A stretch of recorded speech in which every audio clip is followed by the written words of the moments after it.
Hello everyone, कैसे हैं आप सब। Welcome back to my channel Uma study blog. आप लोग अच्छे होंगे, बढ़िया होंगे और आप लोग की तैयारी भी शानदार चल रही होगी। सभी मन लगाकर अपनी पढ़ाई कर रहे होंगे और अपने टारगेट को पूरा करते हुए लगातार अपने लक्ष्य की ओर आगे बढ़ रहे होंगे। तो फ्रेंड्स, कल एक नया मामला हमारे सामने आया है। सुप्रीम कोर्ट ने एक नया डिसीजन लिया है। टेट को लेकर अब सभी को टेट पास करना अनिवार्य हो गया है, जो भी टीचिंग एग्ज़ाम की तैयारी कर रहे हैं। ये मामला किस प्रकार से है और कौन कौन से लोग इससे प्रभावित हो रहे हैं, इसको पूरा समझने के लिए वीडियो को लास्ट तक ज़रूर देखिएगा। और अगर आप कोई भी टीचिंग एग्ज़ाम की तैयारी कर रहे हैं तो टेट क्लियर करना अब अनिवार्य हो गया है। अगर आपने क्लियर कर लिया है तो बहुत अच्छा है, और नहीं किया है तो आने वाले टेट की तैयारी आपको करना है। वैसे तो यूपी में हो सकता है सितंबर के लास्ट तक टेट का नोटिफिकेशन भी आ जाए, तो अभी से आपको लग जाना है। हो सकता है कि आने वाले समय में अगर हम प्राइवेट सेक्टर में भी जॉब करना चाहते हैं, जैसे प्राइवेट स्कूल में अगर हम टीचिंग करना चाहते हैं, तो हमारे सारे क्वालिफ़िकेशन वगैरह जो हम रिज्यूम देने जाते हैं, क्वालिफ़िकेशन वगैरह हमारी देखी जाती है। उस सारी क्वालिफ़िकेशन के साथ साथ टेट के भी मार्कशीट हो सकता है हमको दिखाने पड़े, तो इसलिए आपको टेट करना अब अनिवार्य हो गया है। क्योंकि सुप्रीम कोर्ट का यह फैसला आया है कि जो पुराने भी जितने भी शिक्षक हैं, अगर वो लोग टेट क्वालिफाई कर लेते हैं तो ठीक है, अगर नहीं करते हैं तो फिर उनकी नौकरी भी जा सकती है। जो if you can change your mind you can change your life. अगर आप अपने मन पर नियंत्रण रख सकते हैं तो आप अपना जीवन बदल सकते हैं। तो फ्रेंड्स देखो, जब बचपन में हमें चलना नहीं आता था तो कोई हमें गिरने नहीं देता था, और जब चलना सीख लिया है तो हर कोई गिराने में लगा है।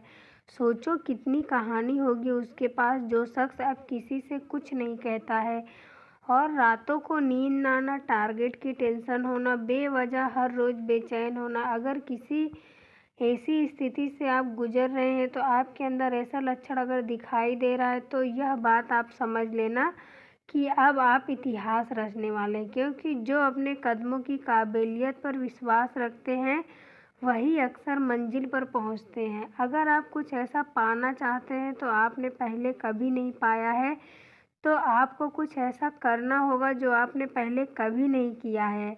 आप अपने घर की स्थिति की परिवर्तन के लिए चुने गए हैं। जीवन आसान नहीं होता फ्रेंड्स, हमारी मेहनत पर इतना दम तो होना चाहिए कि एक सफलता की कहानी हमारी सारी असफलताओं को समाप्त कर दे और हमारे संघर्षों पर पूर्ण विराम लगा दे। देर से बनो लेकिन कुछ बनो ज़रूर, क्योंकि वक्त के साथ लोग खैरियत नहीं हैसियत पूछते हैं। इसलिए जो भी करो पूर्ण समर्पण के साथ करना।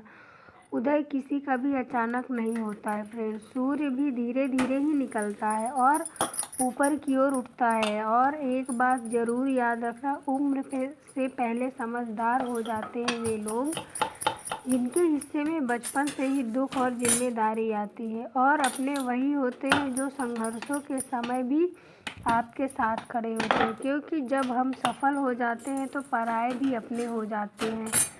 और जब लोग आपसे पूछते हैं कि आप कितनी पढ़ाई की है आपने और आप क्या काम करते हैं, तो वास्तव में वो हिसाब लगाते हैं कि आपको कितनी इज्जत देनी चाहिए।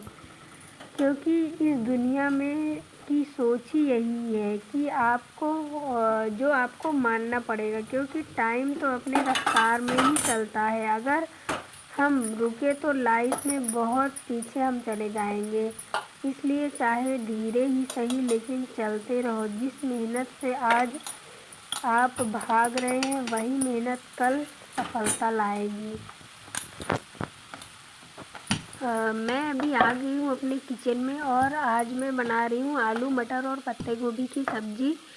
मैं पहले पत्ता गोभी को कट करके उसको बॉयल करी हूँ। ज़्यादातर मैं पत्ता गोभी बॉयल करके ही बनाती हूँ, ऐसे मैं नहीं बनाती हूँ, क्योंकि थोड़े बहुत कभी कभी गोभी हो या पत्ता गोभी हो उसमें थोड़े कीड़े रहते हैं। जब बॉयल कर लो तो थोड़ा ज़्यादा अच्छा रहता है।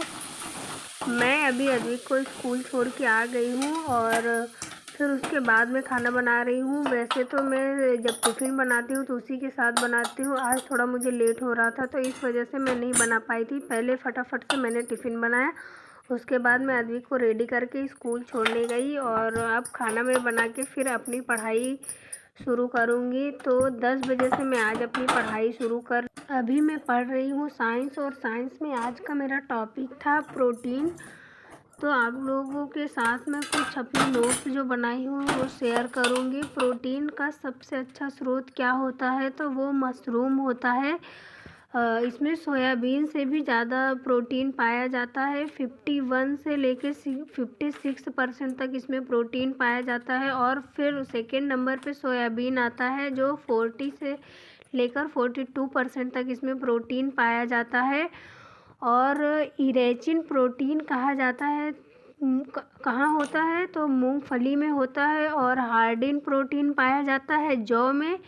ग्लूटीन प्रोटीन गेहूं में कठोरता के कारण होता है। और प्रोलेमिन प्रोटीन दालों में पाया जाता है। गोसेपिन प्रोटीन कपास में पाया जाता है। और जिन प्रोटीन मक्का में पाया जाता है। रेशम और मकड़ी के जाल में प्रोटीन कौन सा होता है, फाइब्रोइन। मांसपेशियों में प्रोटीन मायोसिन तथा एक्लिन। एल्बुमिन प्रोटीन अंडे के सफ़ेद भाग में, दूध तथा रक्त में। और अल्फ़ा केराटिन प्रोटीन, ये सबसे ज़्यादा इम्पॉर्टेंट है, ये एग्ज़ाम में ज़्यादातर पूछा जाता है। तो ये अल्फ़ा केराटिन प्रोटीन बाल, नाखून, खुर या खुर, सींग या पक्षी के पर में पाया जाता है। और आसिन प्रोटीन अस्थियों में, ये भी इम्पॉर्टेंट है, ये भी एग्ज़ाम में आ चुका है। और कार्डिन प्रोटीन उपास्थियों में। हिस्टोन प्रोटीन गुणसूत्र में। हिपैरिन प्रोटीन शरीर में रक्त को जमने से रोकती है। थ्रोम्बोप्लास्टिन, प्रोथ्राम्बिन, थ्राम्बिन, फाइब्रिन रक्त का थक्का बनाने में सहायक होती है। आज मैं गई हुई थी गणेश जी की आरती में। हमारे बगल में ही घर से थोड़ी दूर पे ही गणेश जी की मूर्ति स्थापित किए हुए हैं। तो वहाँ पे डेली आरती और शाम को भजन वगैरह होता है। डेली किसी न किसी के घर में होता रहता है, क्योंकि लोग अपने घर में भी मूर्तियाँ स्थापित किए हुए हैं। वैसे तो कॉलोनी में भी पंडाल लगता है और बड़ी सी मूर्ति स्थापित होती है।